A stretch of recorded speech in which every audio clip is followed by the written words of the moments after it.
d8, another one. Queen takes h7 is available, but after queen 7, as you're pointing out, e6, it sneakily wins a piece. So queen cannot take that pawn there. Levy should not be fooled. He instead moves his rook to the other open file. A great choice from Gotham Chess. Okay, rook f1. Now Levy is ready to help himself to the kingside pawns, but not quite yet. Not quite yet. Queen d3 is a threat, and he moves his king to a2. Black is really missing like one more minor piece. These pawns on c3 and a3 are doing such a nice job of restricting Black's knight. Levy is a couple more careful moves away from consolidating his decisive advantage. And watch out for rook takes d5 at the right moment. It could give Black a lot of checks against the white king. And bishop takes c6, pawn takes c6 is forced. Queen takes e7 will be Levy's follow-up. He'll give up his rook on f2 to take that rook on d8 with check. Excellent tactical awareness if Levy can spot queen takes c7. Now rook d1 there, very tempting, but you would have gotten ladder checkmated much like in the previous game. Queen e7 check. Now Levy starting to mop up some of these pawns, but these endgames can be notoriously difficult to win because there's always perpetual check in the air.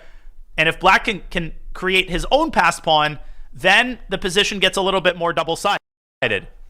And these positions, it's not just about pawn quantity, but quality. If, for example, the h2 pawn drops and Black can quickly play g5, like right now actually, how are you going to protect both e4 and h2? You might have to go queen g3. Instead, Greg going after perpetual check with queen c4. Can Levy find a queen trade here? That would end the game immediately. A queen trade would be winning. There are no more checks, so he pushes pawn to h4, and now e5 for white. I don't see how Black is going to defend this. Queen f5, only move. I thought queen d6 was a good try there, but Levy adds an extra layer of security to his king. There's queen d6.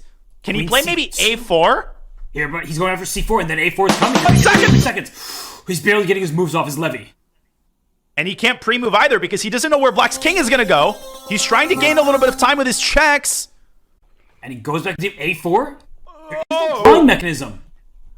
Queen b4. Excellent spot for white's queen, but c5. And he drops the pawn with check. Queen d5 would have traded queens. Queen d6. He forced the queens off, and that's that. Oh, what a dirty little move by Greg. You got to try everything in your bag. And from Levy, so smart not to pre-move there. He wins. He ties the matchup 4.5 to 4.5, but he didn't pre-move because had he pre-moved, that g5 push by Greg would have actually stolen the game in his favor, and we're back to the Caro-Kann and to an even score. I love that spirit by Greg. Listen, I do that myself in casual 30-second games, but Levy wasn't born yesterday. This is one of those lessons that you learn the hard way. The first time you miss it, you learn not to pre-move when there's an increment, and not to pre-move when your opponent has one of those dirty pawn pushes. When ignored, that could produce a queen, and that could produce a lot of tears. I had a very Danya thought, and I can't believe I'm going to say it out loud, but Pre-Move Levy sounds like a pretty famous author, so now that's going to be in my head for the future. So we see Primo Levy. Yeah, exactly. So Rook G8 played, attacking this pawn on G2. You have double pawns, but inherent to having double pawns means you have an open file. So the rook attacks the pawn, and watch out for sacrifices on that G3 square. I don't think white is castling kingside in this game. Yeah, I agree. I thought you said sacrifices. That would be a pretty nice term. I don't think we're going to see any sacrifices just yet. We're going to see a bishop trade on d6, and I really, really like this pawn structure for black. This Marozzi bind-ish pawns on d5 and f5, what did they do? Well, not only do they clamp down on the center, and they prevent moves like g4, but they're also creating a major stronghold on e4, and I think Levy is going to jump to e4 right about now. And I think for Greg, you should not trade knights. You should instead drop your knight back to d3 because that helps you keep control of the center. Trading knights, I think that black is happy to take back even with the b pawn, to play c5 and a5 and expand over there on the queen side. So it looks like black has complete control with the knight on e4. And whoa! Is this a pawn sacrifice, or can you not grab it because f3 at the end? That was anything but a regular move. Using some tactics to protect the e4 knight. Now, I would take on e5, Robert, just to eliminate the outpost and slink back to c7. You are under no obligation to take the pawn on e5. Great awareness by Levy. And rook c8, the f2 pawn is hanging. Greg has to be careful to keep his position intact here. And there's nothing Gregular about it. I mean, this is a weird position, so I would play rook d4.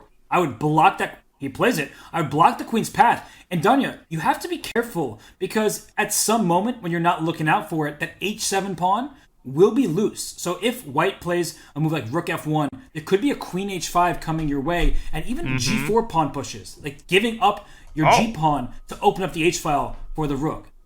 Rook takes e4, by the way, is a very big threat, and what a devilish threat. That knight on e4 earlier was more comfortable than a well-fitting pair of Levi's, or shall I say Levi's. But now that knight on e4 is starting to feel a little bit uncomfortable. You got to get that. He missed it. And did you see Greg's face? He's like, I cannot believe it, but I will gladly take it. Oh my goodness. That queen on b6, Robert. LPDO. Levy pieces drop off. And you see Levy look at the camera. He just shakes his head. He is disgusted by allowing that tactic. And even though he's the one who just tied up the score, he probably feels like he's in bad momentum because he just had an egregious blunder. He just didn't see it coming. That was disturbing. It's not like blundering something on a side of the board where nothing's happening. Greg played queen e3 to set up this tactic, right? If you're Levy, you have to see the standoff between the queens. You have to ask yourself, what does my opponent want? Why did he put the queen on e3? Big, uncharacteristic blunder by Levy, and he's going to go down by 1 point once again. And we are nearing the halfway point of the 3-minute plus 1 second increment time control. So maybe Levy would get a much needed break unless this game ends quickly. Then I think we will have another one before the players get that halftime. So Greg, now that he's up a knight for just a pawn, make that a knight for no pawns. He is just trying to be a bit careful, but queen d7 followed by rook to b7. I feel like the 7th rank is just falling apart. Yeah, it is. The queen on a2, its power is totally circumscribed by the knight, which is controlling the a1 square. The knight can be a very powerful defensive piece when it surrounds your king. It can completely restrict even the strongest enemy forces. You don't even have to rush. Queen c6, queen a4 would be the sort of Russian schoolboy method. He gets his king onto the safest square on the board. He wants rook a1 to trap the queen. Oh, I didn't even see that. Well, you came up with an idea to trade queens. He said, why trade when I can win it? And d4 looks to be the only move for black. And white shuts down the diagonal for rook a1 to follow. That should be game over. I think Levy is just going to throw that pawn down to d3. If you want, you can play knight takes d4. What you don't want to do is spend the rest of your time trying to stubbornly find a way to trap the queen. But kudos to Greg. And look at that rook on g6. Just completely out of the game. Shut down by his own pawn on e6. Wow. And what a needed game for Greg Shahade after losing 2 in a row. Levy still upset about that knight blunder. And here we see Greg. He is just trading off that black queen for the 2 rooks. He is up a queen and knight for 2 rooks. And Levy just doesn't want anymore. He resigns, and he is still shaking his head. As the commentators say, resigns without awaiting the opponent's next move, or resigned on his own turn. That just means you're so disgusted with your position, you don't want a single second of this game to continue. And I feel like we've seen this opening before, but I don't want to jump the gun here. This looks vaguely familiar to me. What about this earlier h6 now? So Greg at least is getting different types of positions, even if you've preferred them from Levy's side. And I have to say that getting this black game in before the break should be good news for Greg. I may eat my words and Levy may play a masterpiece, but considering that Levy is frustrated with that piece blunder, I wanted that extra game before Levy gets a timeout. Yeah, Greg is sticking with this opening. I think it's a pretty admirable choice because regardless of the objective evaluation, he's actually scored pretty well in this line. And like we talked about in the 5-minute portion, as we see a kind of strange reaction by Greg to the move queen g5, it gets more frustrating and frustrating when you keep getting good positions and then can't convert them. That has been Greg's strategy, and I'm all for it. Wrong move or bad. And I'm all for f5. We saw it work in his favor in a previous game. He's trading queens first. But f5, you undouble your pawns, you open up that dark square bishop. Knight d5, knight b5, I see what you're doing. You're going for a cheeky little fork on c7. I will either play king to d8 or rook to b8. I'm going to avoid your little fork. Oh no. This is all happening. I'm starting to like this position more and more for black the longer it sits in front of us. I agree. I mean, we've seen Greg push f5 before, and this is the great thing about this Sicilian pawn structure. It's very weak to begin with, right? It's very visually unappealing, but it's easy to, I was going to say regenerate. Unfortunately, it's regenerate, not regenerate, as I was going to say. Greg generate the pawn structure. It's like an octopus that grows new tentacles. Now black's pawn structure actually looks really, really nice once you've managed to undouble your pawns. And here's a big question, though. Do you take this bishop on d3? I love the move bishop d7. I was asking it knowing what my answer was going to be, because when you have the two bishops advantage, the key to that sentence is the two bishops. Because without a bishop, you might not be able to control that color complex. Keeping both of them on the board means that square like f5 is better under black's control.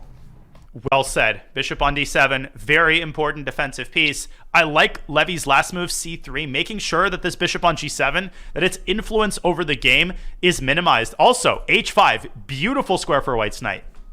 No, I like the way Levy's handling this. I mean, the opening isn't as strategic, or I should say aggressive, as Levy wanted. Now, it is strategic. That's what I was getting at. And Greg has shown a tendency to liquidate into endgames. He prefers it. What in the world? Ooh. Oh, no, you know what he did? He clicked his slip. king. He clicked his king and clicked his rook and wanted to put something on g8, but it wasn't his king. He wanted to play rook g8, I guess. Yeah, sometimes you click one piece and you click another piece, and those two pieces happen to be the king and rook, and there is a legal move that involves the king and rook. It's happened to all of us. Now, how would you assess the damage? Is this a disaster? Well, it is a disaster if you allow rook g4 checkmate, but you could move the rook over to d8, and I actually think, amazingly, that black is not doing as badly as Greg might think. And well, he played f5 because he believes that black was doing badly. That move earned a question mark, and the reason why is look at the problem down the d file. You were right to suggest rook f to d8, king to f8, scurry back towards the center. Now, this bishop will go away from the d3 square. The d6 pawn will be in trouble, the bishop on d7 behind it, and also g4. If you want to play on the king side, you can play in both directions. Yeah, the problem's on the king side, it's in the center. And another issue is that even if you don't lose the d6 pawn, if you are forced, from black's perspective, to play the move d5, you create a massive hole on the e5 square, and white's knights are perfectly poised to exploit that. You could play bishop e5, d5, drop the knight back to d3, and then occupy the outpost with one of the knights. So black is tactically worse. He's also positionally much worse. It reminds me of the first game of the match, where Levy showcased some great preparation. Then he was able to plant a knight on e5 in a pawn structure not too dissimilar from this one. And here we see c4. The bishop on d7 is loose. Black can't take on c4. You lose your bishop. a6 can be played, but then you have to think about the tactics after c takes d5. And then it looks like white's position is better and black's structure is falling apart. And Greg tries to keep the center closed, even at the cost of a pawn. Now a big question for Levy. Does he take on c6? It can be a little bit scary to allow black to open up the b file, especially because that bishop on g7 will ultimately have its moment in the sun. And I think Greg's survival chances depend partially on his ability to activate this bishop. If he can keep that bishop alive and he can keep it operating on the long diagonal, he's always going to have practical chances against white's king. g4 by Levy feels like he's going on the wrong side. Well, he's trying to have his cake and eat it too. He's playing everywhere. And look at this e5. Black strikes in the center. And if you take on f5, the bishop takes with check. And suddenly, it's the white king that is in danger. The rook on h4 is not as menacing as you'd like. And whoa, he decides to take there, but knight b4 next. e4. Yeah, e4 looks great. This just feels awful for white all of a sudden. How did this turn around in the span of like 2 moves? And Robert, you can't play bishop c6 and knight takes d4 either. Because rook d8 at the end, you pin and win the knight in the center. And that rook on h4, it doesn't actually threaten anything because the bishop on f5 dominates it. 24 g4 was a terrible move by Levy. He's playing as though there are queens still on the board, and he might not have a king on the board pretty soon. Black might have a queen on the board. I am with you. Knight b4, e2, knight c2 check, and thank you for the new queen. That looks almost forced. And I think Levy will have to trade pawns, play knight f3, and hope that his knight on f3 can stop that pawn from promoting. Absolutely. Have to play knight f3, and black has to mount an all-out assault in the center. I would play rook b to d8, try to reclaim the d file, and this is exquisite technique by Greg. He knows that he can't pass this opportunity up. And here comes e2 right now. If he plays e2, he wins the game because knight c2 is a fork. If he swap rooks on d8, the rook lands on d1 afterwards. And he's just going in this move order. It should still be more than enough. Lovely play by Greg. Levy has to keep the rook on the first rank. And bishop g4 striking at the other side, threatening to eliminate the knight on f3 and paving the way for the promotion of the pawn. And now you to take this pawn. Oh, he allows a queen. So he's down a full rook. So this game is officially in the books, and it looked like Levy would tie the score once more. It's Greg Shahade once again leading by 2. Despite the mouse slip, despite castling right into the eye of the storm, I think Levy's expression says it all. That's such a frustrating way to lose, and Greg, he regenerates that 2-point lead. And Levy, you see him biting his shirt. It's frustrating for him. That extra game that was included before the break, it definitely hurt Levy there. We were talking about how it was good for Greg as Levy remained frustrated. He blundered that night 2 games ago. And I'm actually being told there is no break. I was wrong. Okay. So I'm talking about a midway break. Sorry about that. We're going to continue. The chess doesn't stop. That's bad news for Levy. Absolutely. 20 more minutes left in regulation time. Then, of course, we have that all-out bullet segment where Levy came back in their 2021 match. But this feels different. It feels like Greg is handling things so much better in time pressure situations than he did a couple of years ago.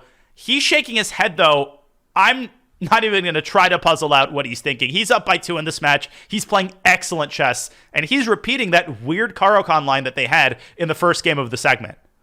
It's weird for many reasons. The bishop on e6, and speaking of weird, Greg is trying to trade off queens every single game, it feels like. With the black pieces, he's trying to trade queens. Now with the white pieces, he's trying to swap them, so he might be pressing in the endgame, thinking he's got the better chances. I don't know. It feels like black is just so solid here. I would put the bishop f5, e6, and Levy's already displayed excellent understanding of this type of pawn structure in their first 3-minute game. So I'm a little bit puzzled that Greg chose to repeat this line. Okay, Levy, he's in a stable position. No weaknesses that I can see. If I'm Greg, I'm playing knight h4 now. Give me the bishop pair. He does just that. He is saying that I will call that a plus, even if the engine says it's perfectly level. And we see the position with the bishop dropping back to g6. So you could take it on g6, but there's no reason to rush. So f3 is the move from Greg, saying if you want to go bishop h5, I'll push my pawn up to attack your bishop and force it back to the square it came from. So I think that this position is perfectly reasonable for black. Levy shouldn't be too concerned about the position, but I think he's considering the past more than anything. And sometimes when we're playing game after game without a break, we start dwelling. We start thinking what could have been instead of focusing on the here and now.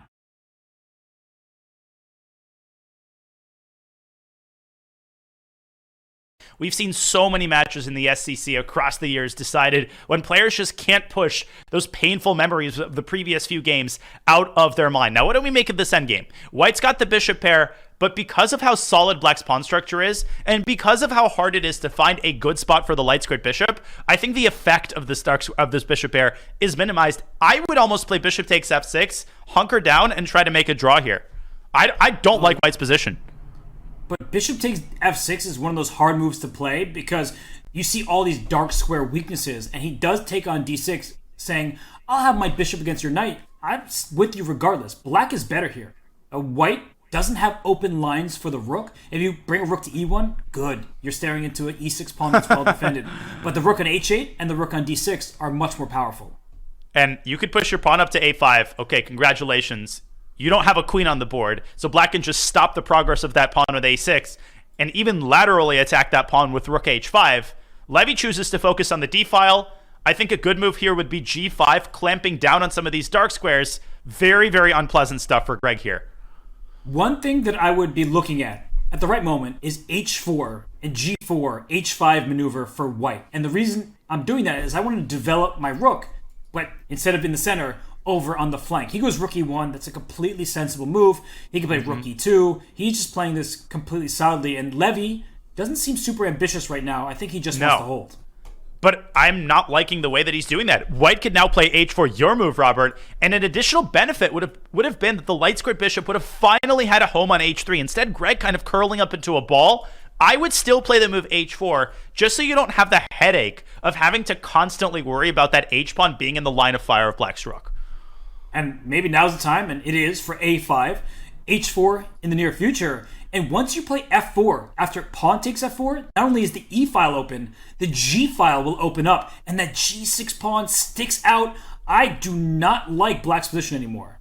And Levy, he had many opportunities, even on the previous move. He could have pushed his g-pawn up to g5 and established that long-term target on h4. It feels like he's floundering a little bit. Yeah, I think he's still upset about the previous games. The look on his face, it's not about this position, although I don't think that black should be particularly happy. I don't think he should be sad. And you see Greg move about with his bishop. He's up 15 plus seconds right now. I don't see a plan for black. Black needs to find a home for this knight. There is a convoluted and long-term plan getting this knight over to b8. I think Levy should take the repetition here. I think there's no need for black to get overambitious.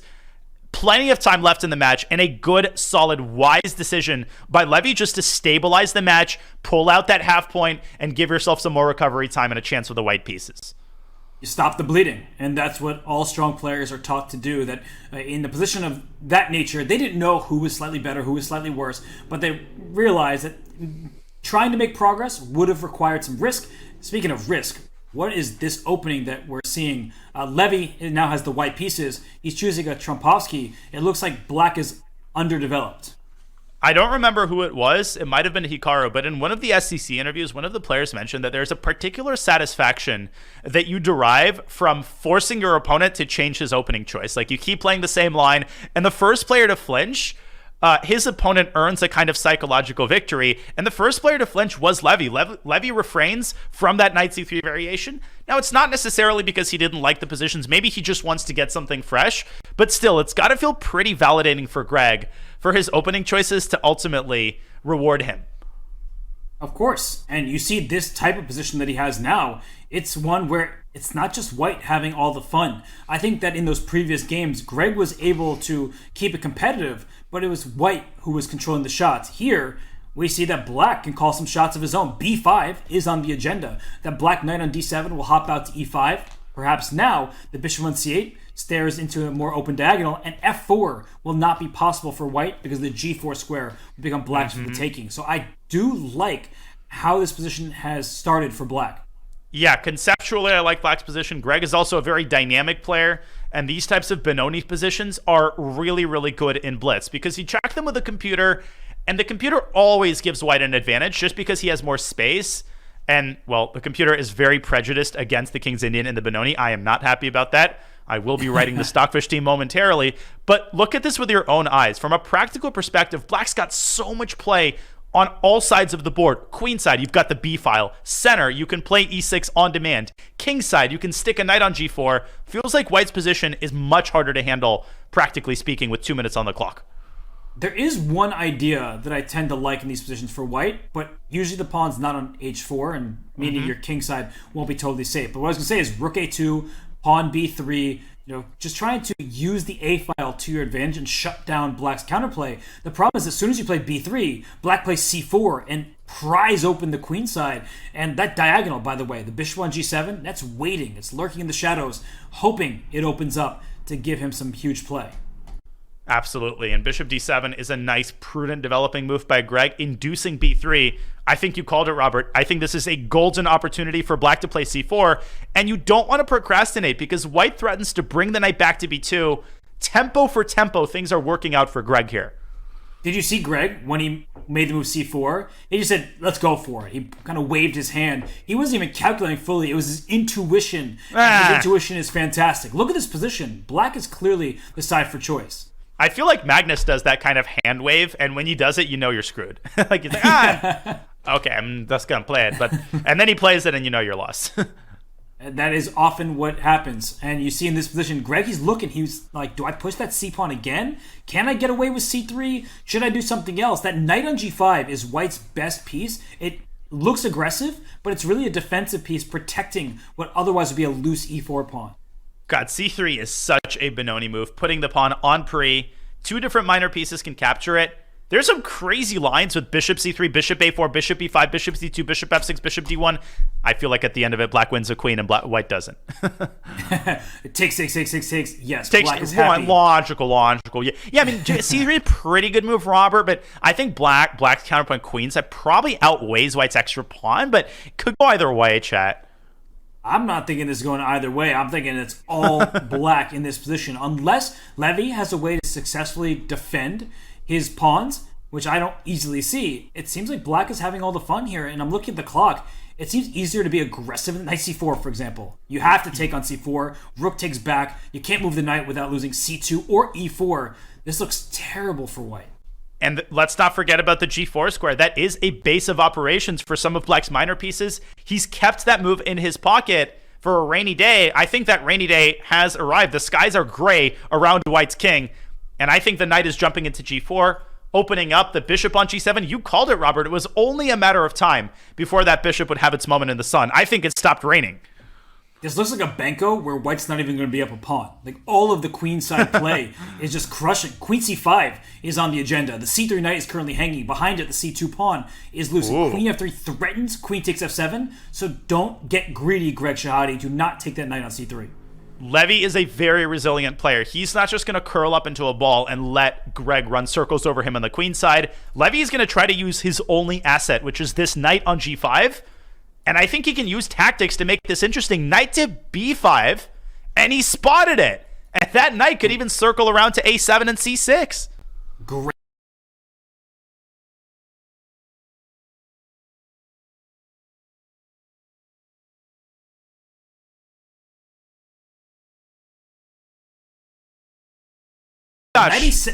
What's going to happen if knight a7, rook a8? I think knight c6, and then knight takes e7, and queen takes f7 was a perpetual.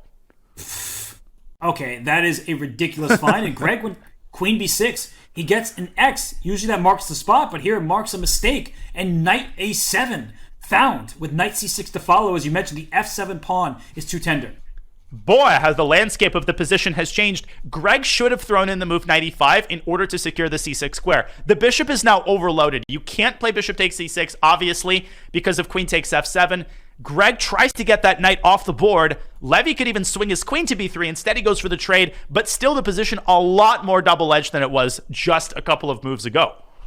And here come the trades. Liquidation helps white because the queen side feels safer, but also helps black because what are you going to checkmate me? Just your knight and your queen. I don't think that's going to work. So bishop f4 play. Greg thinking here, you can see he senses that he might have some opportunities, and is black with more activity, but white is defended everywhere. And the knight is the trickier piece in time scrambles. e5. Is Levy playing for a win here? Yes. You answered that just so matter-of-factly. Very deadpan. I think he is. I think he senses Greg kind of losing the thread for the last couple of moves, but doing a great job of offering the queen trade, establishing his queen on d6, and it's still anybody's game. You have to watch out not to blunder if you're Greg. Bishop c4, don't take on d5 because knight f6 check will fork the king and the bishop. I would go rook d1 and rook d4. Try to keep your pawn on d5 alive. If you can win d6, then it's a game. Rook c4, I think, might be the prudent drawing move. Rook c4 is a great choice, forcing the rooks off the board, and then if you take on d6, then black will take on d5. He finds it. Great stuff by Greg. And yet again, I've made this point many times. He's done an excellent job in time scrambles, and he did a great job there of avoiding bishop takes d5. How many times have we seen players blunder like that? It was the one trick available. You still have to be careful, by the way. I think white's going to win this game. Because at some point, white might have... What happened? Why do you go king f6? King f6 was winning. You would have just sat on black's position and won all the pawns back. Why did you allow the king out? I think that even if it's not objectively winning, from a practical standpoint, it's hard to play this as black. And as long as he doesn't blunder a fork, he has everything under control. But here comes g4 at the right moment for white. And the thing is, there are some pawn endgames, like 3-on-3 pawn endgames, that are actually winning for the side with a more active king. So Levy's going to keep trying here. Greg needs to get some more pawns off the board, and I think he's found the ideal defensive construction. G5 check. Play g5 and trade off all the pawns. Absolutely. Even bishop takes g4 was working, but g5 against the draw.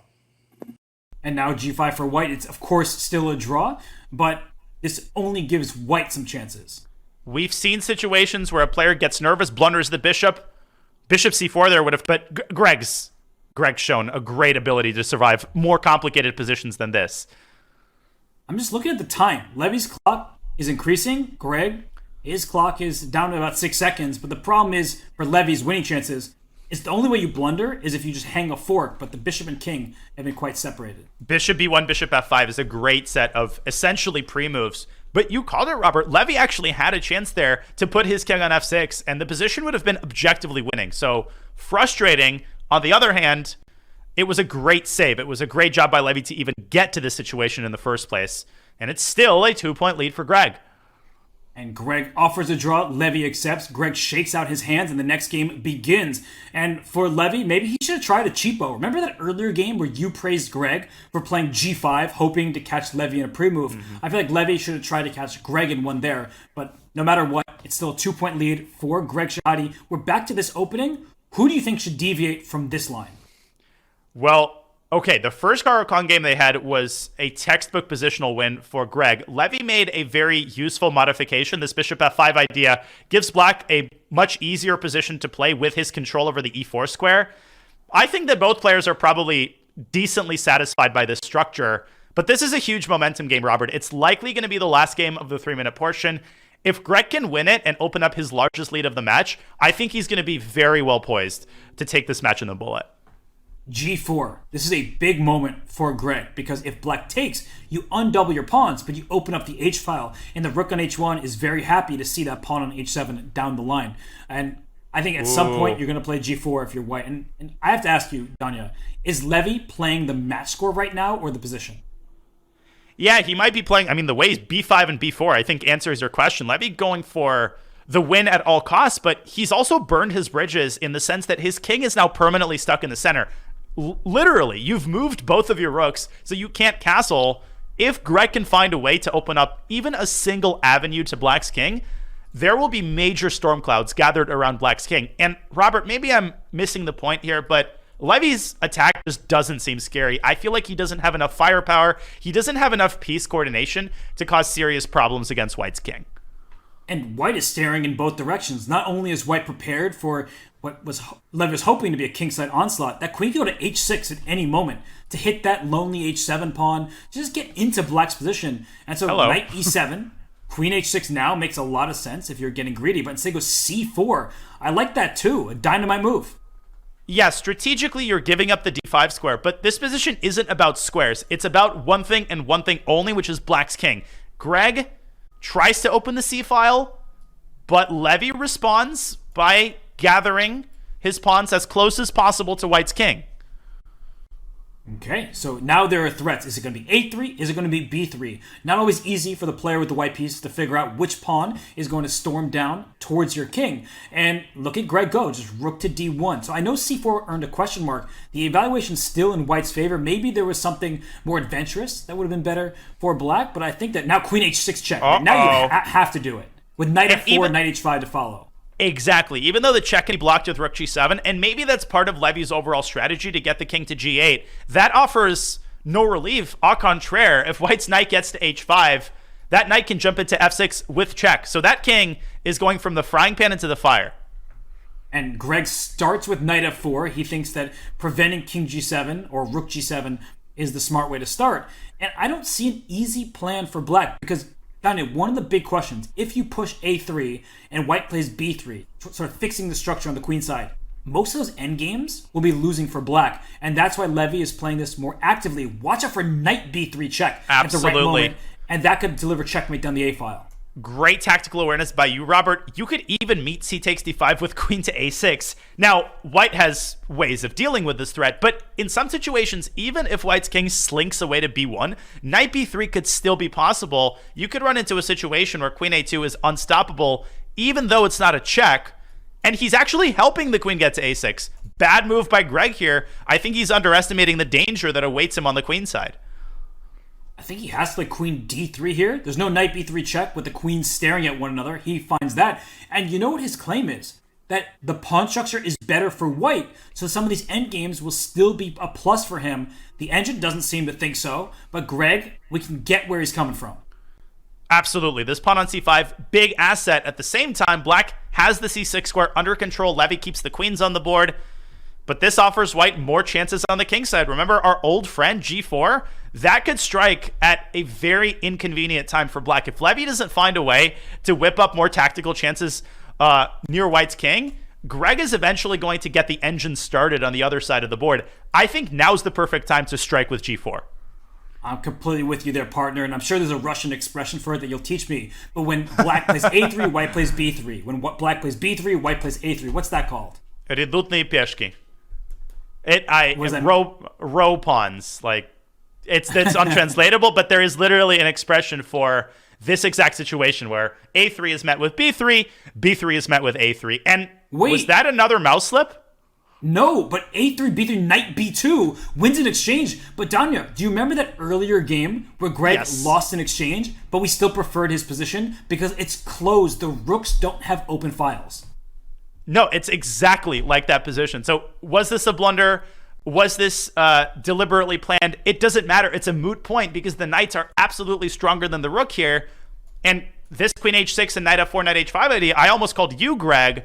But the actual Greg, I think, is finally going to dive into the appropriate square. But again, he plays knight f4 first. But knight h5, this looks very dangerous for the black king. And that knight on e2 can slink back to c1 up to d3. That b4 pawn is tender. So the rook on b8 is a bit tied down as well. Yeah, if you want a perfect textbook example of a minor piece being better than the rook, look no further than this game. Great practical try by Levy, though, opening up the center and trying to develop more prospects for his rook. And there goes Greg with queen takes d5. Yeah, queen e2 is checkmate. Queen d6 and knight f6 mate. So you cannot go piece grabbing here. And that means that Levy's position is falling apart at the seams. 10 seconds for Levy as he gets his rook involved. He's going to have to play perfectly here in order to maintain the balance. 7 seconds for Levy. What do you do? I don't have a move. Rook what G6. A move! It's the best move from the engine. What a move. Sacking the exchange back in order to fix his pawn structure and douse the flames of White's initiative. This is incredible. That is a phenomenal move. He also gives his king some more space, the g8 square in particular. And he goes g5 all out. Knight d3 now for White, though. You can start trading because White's up a pawn. It still feels like with 2 seconds on the clock, queen d6 check is a favorable trade for White. Levy still trying to hold. No, this is losing. Because not only C7. is White up a pawn, but if let's say Black could stop the pawn, which now you can't even do that, there would have been h4 and White would have created another pass pawn. And worst comes to worst, those pawns on a3 and b4, you called it a long time ago, those pawns become a big liability in the endgame. And Greg Shahade, on the strength of some amazing